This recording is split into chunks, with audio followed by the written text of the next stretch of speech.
अब मुझे एक नई परेशानी ने घेर लिया था। आखिर ग्लोरिया को ऐसी क्या मार पड़ी थी वहाँ से निकलने की। मुझे यकीन था कि ये फैसला ग्लोरिया ही का होगा।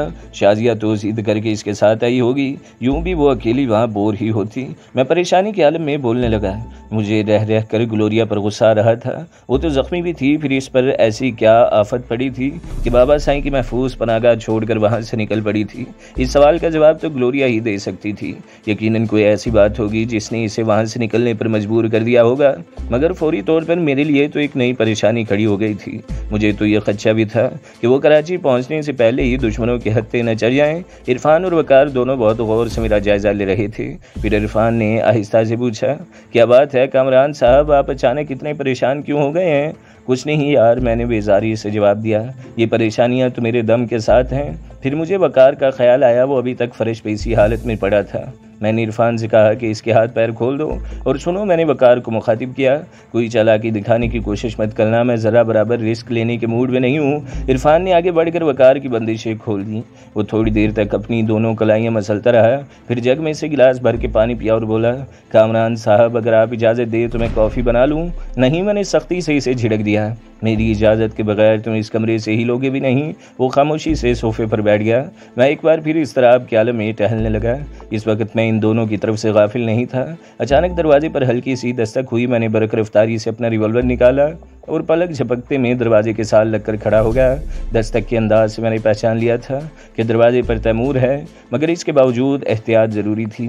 मैंने वकार को दरवाज़ा खोलने का इशारा किया। वकार झिझकता हुआ दरवाजे की तरफ बढ़ गया। इसने दरवाज़ा खोला तो मेरा अंदाज़ा दुरुस्त साबित हुआ। वो वाकई तैमूर था। इसके दोनों हाथों में शॉपिंग बैग्स थे, बल्कि एक बैग तो इसके शाने पर भी लटक रहा था। जब तैमूर सामान रखकर इत्मीनान से सोफे पर बैठ गया तो इरफान ने तहसीन अमेज़ अंदाज में कहा, कामरान साहब अगर वो लोग आपसे खौफज़दा हैं तो इसमें इनका कोई कसूर नहीं है। ये खुशामद नहीं है। अभी आपकी फुर्ती देखकर वाकई मुझे अंदाज़ा होगा कि आप इन लोगों के लिए हवा क्यों बने हुए हैं। मुझे ये सब कुछ करते हुए इतना अरसा हो गया है कि कभी कभी तो मैं अपने साये से भी डर जाता हूँ, यानी भड़क जाता हूँ। फिर मैं तैमूर से बोला कि तुम क्या पूरे महीने का राशन उठा लाए हो? ये कॉफ़ी, दूध और खानों के टिन पैक हैं। मैंने सोचा कि खामखा खाना पकाने की या बार बार बाहर से लाने की मेहनत क्यों की जाए। फिर वो पुरख्याल अंदाज में बोला, मगर तुम्हारे चेहरे पर 12 क्यों बज रहे हैं? कोई ख़ास बात हुई है क्या? तैमूर इतने अरसे से मेरे साथ था कि वो मेरे चेहरे की मामूली सी तब्दीली को भी महसूस कर लेता था। ख़ास क्या बल्कि परेशानी की बात है। मैंने जवाब दिया, मैंने अभी गोट फ़ोन किया था। वहाँ से मालूम हुआ कि ग्लोरिया और शाजिया दोनों हमारे पीछे निकल पड़ी हैं। शाजिया तो खैर पहचानी नहीं जाएगी, मगर ग्लोरिया तो अपनी रंग रूप की वजह से लाखों में पहचानी जाएगी। ज़्यादा फिक्र मुझे ये है कि वो ज़ख्मी भी है। तैमूर भी परेशान हो गया। फिर कुछ सोचते हुए बोला, ग्लोरिया इतनी ज़ख्मी भी नहीं है कि अपनी हिफाजत खुद न कर सके। फिर इसके साथ शाजिया भी है। परेशानी सिर्फ ये है कि अब इनसे राब्ते की क्या सूरत होगी। लेकिन वहाँ से इतनी इमरजेंसी में निकल भागने की क्या ज़रूरत थी? कोई इतनी ही ख़ास बात होगी जो ग्लोरिया ने यह कदम उठाया है। वो कोई नासमझ बच्ची नहीं है कि महज शौक में अपनी जान खतरे में डाल दे।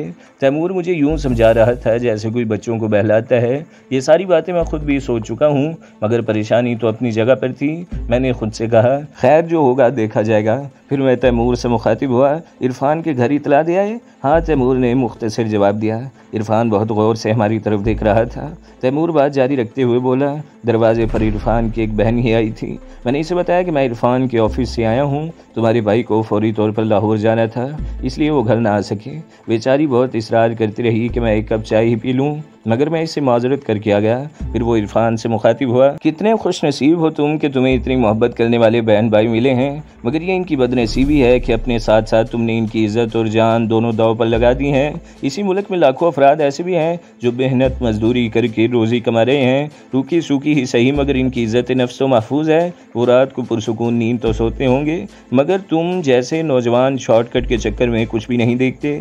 दौलत की हवस इनकी बिनाई छीन लेती है, इन्हें बेहिस बना देती है। वो टेलीफोन बेल ने इसे खामोश होने पर मजबूर कर दिया। हम सभी चौंक कर टेलीफोन की तरफ देखने लगे। पहले तो मैंने सोचा कि इस कॉल का जवाब न दिया जाए, फ़ोन करने वाला खुद ही समझ जाएगा कि वकार इस वक्त मौजूद नहीं है। फिर मुझे ख्याल आया कि वो अपनी किसी गर्लफ्रेंड का भी तज़किरा कर रहा था। मुमकिन है इसने पहले भी फ़ोन किया हो। वो जानने के लिए यहाँ भी आ सकती थी कि वकार इन दिनों कहाँ गायब है। ये भी मुमकिन था कि इससे कबल भी दरियाफ्ते हाल के लिए यहाँ आ चुकी हो। मैंने अचानक ही फैसला किया कि वकार को इसका जवाब देना चाहिए। मैंने रिसीवर उठाने का इशारा किया और स्पीकर का बटन पुश कर दिया। हेलो, दूसरी तरफ से एक निस्वानी आवाज़ सुनाई दी तो मेरे अंदाजे की तस्दीक हो गई। वो शायद वकार की दोस्त ही थी। मुझे वकार की तरफ से किसी गड़बड़ की उम्मीद तो नहीं थी, मगर इसके बावजूद तैमूर ने रिवॉल्वर निकाल लिया था। हेलो, वकार ने हत्युल मकान लहजे को नॉर्मल करने की कोशिश करते हुए कहा। तुम 4 दिन से कहाँ गायब हो? लड़की की गुस्सीली आवाज़ कमरे में गूंजी। मैंने आपको पहचाना नहीं, वकार ने थूक निकल कर कहा। इसका जवाब सुनकर मैं बुरी तरह चौंक गया, गोया वो इसके लिए भी अजनबी थी। तुम मुझे पहचान भी नहीं सकते, लड़की ने सर्द लहजे में कहा। क्योंकि मैं पहली दफ़ा तुमसे बात कर रही हूँ। जी फरमाइए, वकार ने संभल कर कहा और बेचैनी से मेरी तरफ देखा। मुझसे क्या काम पड़ गया आपको, और मुझसे इस लहजे में बात क्यों कर रही हैं आप? मैं आपका मातहत तो नहीं हूँ कि आपका ये लहजा बर्दाश्त करूँ, वकार ने लहजे को बारो बनाकर कहा। तुमने मेरी बात का जवाब नहीं दिया, लड़की ने सर्द लहजे में कहा। तुम 4 दिन से कहाँ गायब थे? अपना लहजा दुरुस्त करो। वकार को वाकई गुस्सा आ गया। तुम होती कौन हो मुझसे ये सवाल करने वाली? और मैं 4 दिन से नहीं बल्कि 5 दिन से गायब था। अपना रिकॉर्ड दुरुस्त कर लो। ओहो, बहुत चहक रहे हो, अभी सब चौकड़ी भूल जाओगे, लड़की ने तंजिया अंदाज में कहा। देखो, अगर तुम्हारे पास फजूल वक़्त है तो इसे कहीं और फ़ोन करके ज़ाया करो, मेरा दिमाग मत चाटो। मैं मसरूफ़ आदमी हूँ और मुझे इस वक्त एक अहम कॉल का इंतज़ार है। अब मुझे फ़ोन करने की ज़हमत मत करना, खुदा हाफिज़। फ़ोन बंद मत करना, लड़की जल्दी से बोली। तुम्हारे लिए तुम्हारी इस दोस्त का पैगाम है जो तुम्हें हफ्ते की रात को फ़ोन करता है। वकार के साथ साथ मैं भी चौंक उठा। वकार संभल कर बोला, तुम पता नहीं क्या कह रही हो। मेरा कोई दोस्त ऐसा नहीं है जो मुझे किसी मखसूस दिन फ़ोन करता हो। और ज़रा इस दोस्त का नाम बताओ, फिर आखिर वो खुद ही फ़ोन क्यों नहीं कर लेता? तुम क्या इसकी पीए या बीवी हो? शटअप, लड़की भुन्ना कर बोली। तुम भी अपनी बकवास बंद करो। इसने अचानक रिसीवर क्रेडल पर पटक दिया। मैंने भी फ़ौरन ही स्पीकर फ़ोन का बटन ऑफ किया और बोला, तुम तो खासे समझदार आदमी हो, मैं तो तुम्हें बिल्कुल ही डफर समझ रहा था। वो लड़की न जाने कौन थी, वकार ने कहा। अगर इस पुरस्कार आदमी का कोई पैगाम भी था तो इसे लड़की से फ़ोन कराने की क्या ज़रूरत थी? वो खुद भी तो फ़ोन कर सकता था। ये कोई ज़िंदगी और मौत का मसला तो नहीं है कि अगर वो मुझे हफ्ते के अलावा किसी दिन फ़ोन कर लेगा तो इसकी मौत वाक़ई हो जाएगी। मुमकिन है तुम्हारा दोस्त कहीं और मसरूफ़ हो। मैंने कहा, वो लड़की तुम्हें फिर फ़ोन करेगी। मेरी बात पूरी हुई ही थी कि टेलीफोन की घंटी एक मरतबा फिर बजने लगी। मैंने वकार को रिसीवर उठाने का इशारा किया और एक मरतबा फिर फ़ोन का स्पीकर ऑन कर दिया। हेलो, वकार फाड़ खाने वाले अंदाज में बोला। तुम्हारा दिमाग कुछ ख़राब हो गया है? दूसरी तरफ से झिलझिलाई हुई मर्दाना आवाज़ सुनाई दी। क्या इस वक्त तुम नशे में हो? सॉरी सर, वकार जल्दी से बोला। मैं इससे पहले मुझे एक लड़की परेशान कर रही थी, मैं समझा कि अब फिर इसी का फ़ोन होगा। वो तुम्हें परेशान नहीं कर रही थी बल्कि वो मैसेज मेरी ही तरफ से था। सॉरी सर, वकार एक मरतबा फिर खुशामदाना अंदाज में बोला। लेकिन इससे पहले कभी वजाहत की ज़रूरत नहीं है, दूसरी तरफ से आवाज़ आई। मुझे तो खुशी हुई है कि तुम इस हद तक मोहतात हो। असल में गुज़श्ता 4 दिन से मैं तुम्हें फ़ोन कर रहा था, मगर इधर से कोई रिस्पॉन्स ही नहीं था। मैं असल में कराची से बाहर था सर। मुझे उम्मीद नहीं थी कि आप मुझे हफ्ते से पहले कॉल करेंगे। फरमाइए, मैं आपकी क्या खिदमत करूं? तुम्हें याद है तुमने कुछ बच्चे मेरे हवाले किए थे? दूसरी तरफ से आवाज़ आई। इन्हीं में से एक बच्चा हमारे लिए मुसीबत बन गया है। इसका ख़ानदान खासा बरसूख है। वो लोग ISI के किसी आला ओहदेदार से रब्ते की कोशिश कर रहे हैं ताकि इस बच्चे के ज़रिए इसका सुराग लगाएं जहाँ इसे रखा गया था। मगर सर, ISI वालों को क्या पड़ी है कि वो महज एक बच्चे के कहने पर इस केस में दिलचस्पी लें? वकार ने कहा, इसलिए कि वो बच्चे का एक मामू ISI का एक आला अफसर है। वो पहले अपने तौर पर मालूमात करेगा, मामला बाज़ाब्ता तौर पर डिपार्टमेंट के हवाले करेगा। और तुम जानते हो कि ये लोग बाल की खाल निकालते हैं। इन्हें इस फॉर्म से ज़रूर कोई ऐसा क्लू मिल जाएगा जिसके ज़रिए वो पहले तुम फिर मुझ तक पहुँच जाएंगे। अब क्या करना है ये मैं तुम्हें वहीं आकर बताऊँगा। तुम कहीं जाना मत, और तुम्हारे साथ तुम्हारा कोई दोस्त हो तो इसे भी साथ चला लो, चाहे वो इरफान ही क्यों ना हो। इस वक्त कोई मौजूद नहीं है, वकार ने जवाब दिया। लेकिन इरफान आ ही गया तो मैं इसे कैसे टालूंगा? ये तुम्हारा दर्द सर है, इसने जवाब दिया और सिलसिला मुनक़ता कर दिया। मैंने स्पीकर का बटन ऑफ किया और हाल में इस तरह में उठ खड़ा हुआ। मुझे इतनी जल्दी इसके हाथ आने की उम्मीद नहीं थी। इसकी मौत ही आई थी जो वो खुद चल कर वहाँ तक आ रहा था। ये 100% विक्रम था, इरफान ने कहा। मगर इसे ईजी मत लेना, ये हरामज़ादा भी लोमड़ी की तरह मक्कार है। इसे एक दफ़ा आने तो दो, तैमूर ने कहा। इसकी अय्यारी मक्कारी आज नाक के रास्ते बहा दूंगा। मैंने बुरकी सरत से अपना ब्रीफकेस खोल कर इसमें से यूजी की राइफल निकाल ली और असेंबल की, अपने दोनों रिवॉल्वर चेक किए। तैमूर भी अपने हथियारों का जायजा ले रहा था। हर तरफ से मुतमईन होने में मुझे बमुश्किल 4 मिनट लगे होंगे, क्योंकि मुझे तो ये अंदाज़ा भी नहीं था कि विक्रम ने टेलीफोन कहाँ से किया था। मुमकिन है वो हमसे बहुत नज़दीक रहा हो। किसी भी नाजुक खतरे से निपटने के लिए मैंने तैमूर को बाहर जाकर किसी महफूज जगह पोजीशन लेने को कहा। इन लोगों से कुछ बैद नहीं था। हो सकता है उन्होंने किसी तरह ये मालूम कर लिया हो कि वकार हमारा कैदी है और इस वक्त हम इस फ्लैट पर मौजूद हैं। अगर ऐसा हुआ तो विक्रम अकेला नहीं आएगा, बल्कि पूरी तैयारी के साथ आएगा और ये फ्लैट ही हमारे लिए चूहेदान साबित होगा। यही सोचकर मैंने तैमूर को बाहर जाकर पोजीशन लेने को कहा था। आपको मुझ पर एतबार तो नहीं होगा, इरफान ने कहा, लेकिन मैं चाहता हूँ कि मैं भी आपके साथ इस हरामजादे का सर कुचलूँ। मुमकिन है वो अपने साथ कुछ आदमियों को भी लेकर आए। ऐसी सूरत में तन्हा आपके लिए खासी दुश्वारी होगी। मेरी समझ में अब तक ये नहीं आया था कि इस हरामजादे ने अचानक यहाँ आने का फैसला क्यों किया है। वो वकार को भी कहीं बुला सकता था। इरफान भी इसी अंदाज में सोच रहा था जिस अंदाज में मैं सोच रहा था। मैंने चंद लम्हे गौर किया, फिर अल्लाह का नाम लेकर इरफान का रिवॉल्वर इसकी तरफ उछाल दिया। वो शायद इसके लिए ज़हनी तौर पर तैयार नहीं था, इसलिए बौखलाहट में रिवॉल्वर इसके सीने से टकरा कर गिरा था। इसने जल्दी से रिवॉल्वर उठा लिया और ममनूनियत से बोला, इस एतमाद का शुक्रिया कामरान साहब, मैं आपके एतमाद पर पूरा उतरने की कोशिश करूंगा। फिर इसने ड्राइंग रूम में रखा हुआ सोफ़ा कुछ आगे खिसकाया और लाउंज में पोजीशन संभाल ली। अपनी हरकतों सकनात से वो पूरी तरह ट्रेंड गोरीला मालूम होता था। फिर हम सब खामोशी से विक्रम की आमद का इंतजार करने लगे। वक्त भी थम कर रह गया था। मैंने अपनी रेस्ट वॉच पर नज़र डाली। विक्रम की कॉल सिर्फ 16 मिनट पहले आई थी, मगर यूं लग रहा था जैसे हमें इस हालत में बैठे हुए 16 दिन हो गए हों। मैं तो खैर इस किस्म की सूरत हाल का आदी था। इरफान भी इन हालात में तरबियत याफ्ता मालूम होता था, मगर सबसे ज़्यादा बेचैनी वकार को थी। सबसे पहले इसी को विक्रम का सामना करना था। वो शायद इसलिए भी खौफजदा था कि किसी तसादुम की सूरत में इसकी मौत नागुज़ीर थी, क्योंकि वो तो दोनों तरफ से निशाने की जद में था। मैंने सर्द लहजे में कहा, वकार आराम से बैठ जाओ और अपनी किसी भी हरकत से ये मत जाहिर करना कि फ्लैट में तुम्हारे अलावा भी कोई मौजूद है। मैं बचूं या मारा जाऊं, मगर तुम हर सूरत में मारे जाओगे। अपने आप को संभालो। अगर ड्रिंक के आदी हो तो एक आध पैग ले लो, पुरसुकून हो जाओगे। दरवाजे पर दस्तक हुई तो वकार यूं उछला जैसे इसे बिच्छू ने डंग मार दिया हो। मैं भी संभल कर बैठ गया। विक्रम ने कॉल के बाद वहां तक पहुंचने में 27 मिनट लगाए थे। वो बाखैरियत वकार के दरवाजे तक पहुंच गया था। इसका मतलब यही था कि वो वाकई वकार से मिलने आया था, वरना तैमूर की तरफ से मुझे इशारा जरूर मिलता। वकार ने मेरे मशवरे पर अमल करते हुए विस्की की 2 पैग ले लिए थे और अब वो पहले की तरह हैजान में मुब्तला नहीं था। मेरे कहने पर इसने VCR पर मार धाड़ से भरपूर एक इंग्लिश फिल्म भी लगा दी थी। वो बाएतमाद अंदाज में दरवाजे की तरफ बढ़ा और दरवाज़ा खोल दिया। दूसरे ही लम्हे एक स्मार्ट और खूबरू नौजवान अंदर दाखिल हुआ। इसने कीमती और बेहतरीन तराश का सूट पहन रखा था। हाथ में डन हिल का पैकेट और खूबसूरत साइकिल लाइटर था। सिगरेट इस वक्त भी इसके दाएं हाथ की उंगलियों में दबा हुआ था। इसने किसी तेज़ परफ्यूम का स्प्रे कर रखा था, क्योंकि इसके आते ही कमरा सिगरेट और परफ्यूम की मिली जुली खुशबू से महक उठा था। गुड इवनिंग सर, वकार ने खुशदिली से कहा, मगर इसका लहजा खोखला था। क्या तुम बैठे बैठे ऊँघ गए थे? आने वाले ने सर्द लहजे में पूछा। नहीं सर, मैं इतनी जल्दी सोने का आदी नहीं हूँ। ये कहते हुए वो विक्रम को इस सोफे की तरफ ले गया जिसके पीछे मैं छुपा हुआ था। वो तो गनीमत ये थी कि विक्रम फौरन ही सोफे पर बैठ गया। अगर वो खड़े खड़े भी सोफे की पूंछ पर नजर डालता तो मेरे जिस्म का कोई ना कोई हिस्सा इसे जरूर नजर आ जाता। आप क्या लेना पसंद करेंगे सर? वकार ने यूं पूछा जैसे होटलों में वेटर ग्राहकों से पूछते हैं। विस्की का एक लार्ज पैग विक्रम ने कहा। मैं इस वक्त इसकी ज़रूरत भी महसूस कर रहा हूँ और ये शोर शराबा बंद करो। इसने टेलीविज़न की तरफ इशारा किया। वकार ने आगे बढ़कर टीवी और VCR का स्विच ऑफ कर दिया। कमरे में अचानक सन्नाटा छा गया। मैंने अपनी सांस तक रोक ली, क्योंकि विक्रम मुझसे इतना करीब था कि मेरी तेज सांसों की आवाज़ भी सुन सकता था। वकार गिलास लेने के लिए किचन की तरफ गया तो विक्रम ने गहरे गहरे 2-3 सांस लिए, फिर कमरे में इधर उधर देखने लगा। इसकी नकलो हरकत का अंदाज़ा मुझे इसके साय से हो रहा था। वो बाएं की तरफ की दीवार पर पड़ रहा था। रिवॉल्वर पर मेरे हाथ की गिरफ्त गैर इरादी तौर पर मजबूत हो गई। इस वक्त वकार गिलास लेकर वापिस आ गया। क्या अभी यहाँ इरफान आया था? विक्रम ने अचानक पूछा।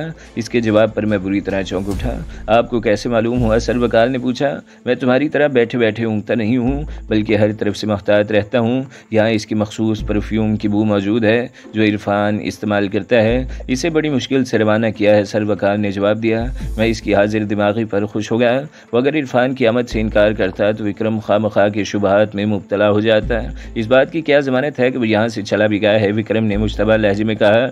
इसकी ज़मानत सिर्फ यह है कि आप चाहें तो फ्लैट की तलाशी ले लें, वकार ने एतमाद से जवाब दिया।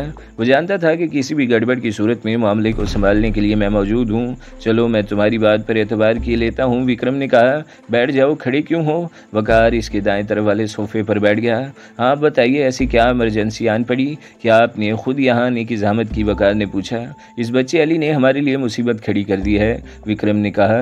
मैंने तुम्हें बताया तो था कि इसका एक मामू ISI का अफसर है, वो इस मामले में बहुत दिलचस्पी ले रहा है। अब वो अली को लेकर वहाँ जाएगा जहाँ हम इसे और दूसरे बच्चों को रखा करते थे। अली ने अगर जगह पहचान ली तो हमारे लिए बहुत मुश्किल पैदा हो जाएगी। वो हमारा एक अहम ठिकाना है और इसे फौरी तौर पर छोड़ भी नहीं सकते। फिर मेरे लिए क्या हुक्म है? वकार ने पूछा। तुम इस हरामजादे को फौरी तौर पर ख़त्म कर दो, विक्रम दांत पीस कर बोला। ISI के अफसर को? वकार खौफजदा अंदाज में बोला। पागल हो तुम, विक्रम धाड़ा, मैं अली की बात कर रहा हूँ। वो तो गनीमत है कि वो हरामी कामरान अभी गोट की तरफ उलझा हुआ है। अगर वो ISI के साथ शरीक हो गया तो फिर हमारे सब के गोल हो जाएंगे। मगर कामरान तो खुद पुलिस से छुपता फिर रहा है, वकार ने कहा। वो सामने आने की जुर्रत नहीं करेगा। ये बहुत ऊंची सियासत है, विक्रम तलख लहजे में बोला। हुकूमत यूँ जाहिर कर रही है कि जैसे कामरान मुख्तलिफ जराइम में इन्हें मतलूब है ताकि सफारती सतह पर कोई एहतजाज न कर सके। दरी पर्दा कामरान की पुष्पनाही कर रही है। मगर आपके राब्ते तो पुलिस के आला अफसरों से भी हैं, वो तो आपको सही सूरत हाल बता सकते हैं। पाकिस्तान में पुलिस के अलावा भी कई एजेंसीज पुलिस को वाकई असल बात नहीं मालूम है, मगर कामरान की गिरफ्तारी की सूरत में दूसरी एजेंसीज इसे छुड़वा लेंगी या इसे गिरफ्तार होने ही नहीं देंगी। फिर वो कुछ तवक्कुफ के बाद बोला। ये तुम्हारी सोचने की बात नहीं है, तुम सिर्फ इतना करो जितना कहा जाता है। हमारी एक एजेंट नौकरानी के रूप में अली के घर में मौजूद है, इसके जरिए हमें ये इतलात मिली है। फिर तो काम बहुत आसान है, वकार ने कहा। हमारी वो एजेंट अली को इत्मीनान से ठिकाने लगा सकती है। तुम कुछ ज्यादा ही बकवास करने लगे हो, विक्रम ने कहा। मैंने कहा है कि वो वहाँ थी, अब नहीं है। अली के मामू ने न जाने कैसे इसे शनाख्त कर लिया। वो मुश्किल से अपनी जान बचाकर वहाँ से भागी है। तुम ये काम ज़्यादा से ज़्यादा कल तक कर लो और हाँ, इसके लिए तुम्हें अच्छा खासा मुआवजा मिलेगा। अगर तुम ये काम कर दिया तो तुम बॉस की नज़रों में आ जाओगे, तुम्हारी तरक्की भी हो जाएगी और मुआवजे में भी इजाफा हो जाएगा। ये कहकर इसने जेब से कागज़ निकाला। इस कागज़ पर अली का मौजूदा पता, फ़ोन नंबर और इसके बारे में दूसरी मालूमात लिखी थी। मसलन वो स्कूल कब जाता है, कब वापस आता है, इसके साथ जो मुहाफिज है इसके पास कौन सा हथियार है, घर पे कितने मुहाफिज है, वगैरह वगैरह। वकाल ने कागज़ इसके हाथ से ले लिया और बदले हुए लहजे में बोला। मगर एक बात मेरी भी सुन लें, मैं ये काम नहीं करूँगा। विक्रम ने हैरत भरे अंदाज में पूछा। तुमने कहीं ज़्यादा तो नहीं चढ़ा ली जो उल्टी सीधी बातें कर रहे हो? ये काम सिर्फ तुम ही करोगे? मैंने कहा ना कि मैं ये काम नहीं करूँगा, वकार ने कहा। कर ही नहीं सकता? पहले मुझे तुम्हारी असलियत का इल्म नहीं था। क्या बकवास है ये सब? विक्रम बिफर कर उठ खड़ा हुआ। इसी वक्त मैंने इरफान को इशारा किया, इससे पहले कि विक्रम जेब से रिवॉल्वर निकालता। इरफान ने डपट कर कहा, बस करो मिस्टर विक्रम, अब तुम्हारा खेल ख़त्म हो चुका है। विक्रम इसकी आवाज़ सुनकर यूँ उछला जैसे इसका पाँव अंगारे पर पड़ गया हो। फिर वो जैसा खड़ा था इसी अंदाज में खड़ा रह गया।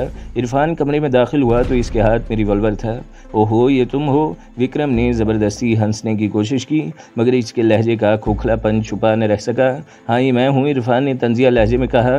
फिर वो वकार से मुखातिब हुआ, इसकी अच्छी तरह तलाशी लो। इरफान, विक्रम बिफर कर बोला। अपनी इस हरकत का नतीजा जानते हो? बहुत अच्छी तरह जानता हूँ, इरफान ने भी इसी लहजे में जवाब दिया। फिर वकार ने सख्त लहजे में कहा, तुमने सुना नहीं मैंने क्या कहा? तलाशी लो इस हरामजादे की। नहीं विक्रम, वो चीख कर बोला, अपने हाथ काबू में रखो वरना तुम्हारी खोपड़ी उड़ा दूंगा। वकार ने आगे बढ़कर विक्रम की तलाशी ली तो इसकी जेब से जदीद किस्म का SIG का एक मशीन पिस्टल, इसके 2 फाजिल राउंड, छोटा सा एक ट्रांसमीटर, नोटों से भरा एक पर्स, कई विजिटिंग कार्ड्स और परफ्यूम की छोटी सी एक बोतल के अलावा एक छोटी सी टॉय गन के साथ प्लास्टिक की एक डिबिया भी बरामद हुई। इरफान ने तमाम चीज़ें एक शॉपिंग बैग में भर लीं। इस शॉपिंग बैग में तैमूर थोड़ी देर पहले ही सामान लेकर आया था। अब आराम से सोफे पर बैठ जाओ। इरफान ने ना सिर्फ इसे हुक्म दिया बल्कि धक्का देकर इसे सोफे पर बिठा भी दिया। मेरी समझ में नहीं आ रहा है कि ये सब क्या है, विक्रम ने कहा। तुम्हारे साथ मैंने क्या दुश्मनी की है? मेरे साथ तो तुमने ऐसी दुश्मनी की है कि तुम कई बार मौत की सज़ा के मुस्तहिक हो। तुमने मुलाजमत का झांसा देकर मुझे जराइम की राह पर डाला, वो भी अपनी मुल्क के खिलाफ। मुझे ब्लैकमेल करके मुझे वतन से गद्दारी पर मजबूर करते रहे। अब कहते हो कि मैंने क्या दुश्मनी की है? मैंने तुमसे काम लिया है तो इसका भारी मुआवजा भी दिया है, विक्रम ने कहा। वो अब इब्तदाई धचके से संभल चुका था। तुम नौकरी की तलाश में धक्के खा रहे थे, इस मुल्क के गुन गा रहे थे जहाँ तुम्हें धक्के खाने के बावजूद मुलाजमत नहीं मिली। मैंने तुम्हारे साथ भलाई की, तुम्हें जिंदगी का हर ऐशो आराम दिया, तो क्या ये दुश्मनी थी? पैसा ही सब कुछ नहीं होता है विक्रम, इरफान ने भुन्ना कर कहा। तुम अगर मुझे पहले ही बता देते कि तुम मेरे मुल्क के दुश्मन हो तो मैं भूखों मर जाता, मगर कभी तुम्हारी बात ना मानता। खैर अब तुम मुझसे क्या चाहते हो? विक्रम ने पूछा। अगर हमारा साथ छोड़ना चाहते हो तो छोड़ दो। इसकी बात पर इरफान तंजिया अंदाज में हंसा। ये बात तो मैंने पहले भी कई दफ़ा कही थी, मगर हर दफ़ा तुमने मेरे घर वालों के हवाले से मुझे ब्लैकमेल किया। अब क्या तुम मेरे घर वालों को भी नुकसान नहीं पहुंचाओगे? तुम्हारे घर वाले भी महफूज रहेंगे, विक्रम ने जवाब दिया। ये शायद इस रिवॉल्वर का कमाल है जो इस वक्त मेरे हाथ में है, इरफान ने हंस कर कहा। बहरहाल अब मैं तुम्हें नहीं छोड़ूंगा बल्कि तुम ये मुल्क छोड़ोगे, इरफान ने सर्द लहजे में कहा। चलो यूं ही सही, विक्रम ने जवाब दिया। मैं यूं भी अगले हफ्ते वापस जा रहा हूँ, तुम कहते हो तो कल ही यहाँ से चला जाऊँगा। तुम नहीं जाओगे बल्कि मैं तुम्हें भेजूंगा। अब तुम ना सिर्फ मेरा मुल्क बल्कि ये दुनिया भी छोड़ दोगे, इरफान ने सफाक लहजे में कहा। मैं तुमसे कह तो रहा हूँ कि मैं अब यहाँ नहीं रुकूंगा, मैं तुमसे कह तो रहा हूँ कि मैं अब यहाँ नहीं रुकूंगा, विक्रम पहली दफ़ा खौफजदा होकर बोला। मुझे इसके चेहरे के तासुरात दिखाई तो नहीं दे रहे थे, मगर मैं इसका तसव्वुर कर सकता था। तुम्हारी जिंदा रहने की बस एक ही शर्त है, इरफान ने ड्रामाई अंदाज में कहा। तुम मुझे गोपाल का पता बता दो, इस वक्त वो कहाँ मिलेगा? ये तो मुझे भी मालूम नहीं कि वो इस वक्त कहाँ मिलेगा। मैं तो सिरे से इसके ठिकाने ही से वाकिफ़ नहीं हूँ। वो खुद ही मुझे फ़ोन करता है या फिर मेरे घर आ जाता है। देखो विक्रम, मुझे तशद्दुद पर मजबूर न करो। मैं नहीं चाहता कि तुम्हारे 2-4 दांत या कोई हाथ पैर टूटे। गोपाल का पता बताकर अपनी जान बचा लो तो ज़्यादा अच्छा है, वरना तुम्हें तो मैं किसी कीमत पर ज़िंदा नहीं छोड़ूंगा। तो दोस्तों, अगली किस्त सुनने के लिए हमारे चैनल को ज़रूर सब्सक्राइब करें, वीडियो को लाइक करें और बेल के आइकन पर भी क्लिक कर दें ताकि हर जो आने वाली वीडियोज़ हैं वो आपको सबसे पहले मिलती रहें।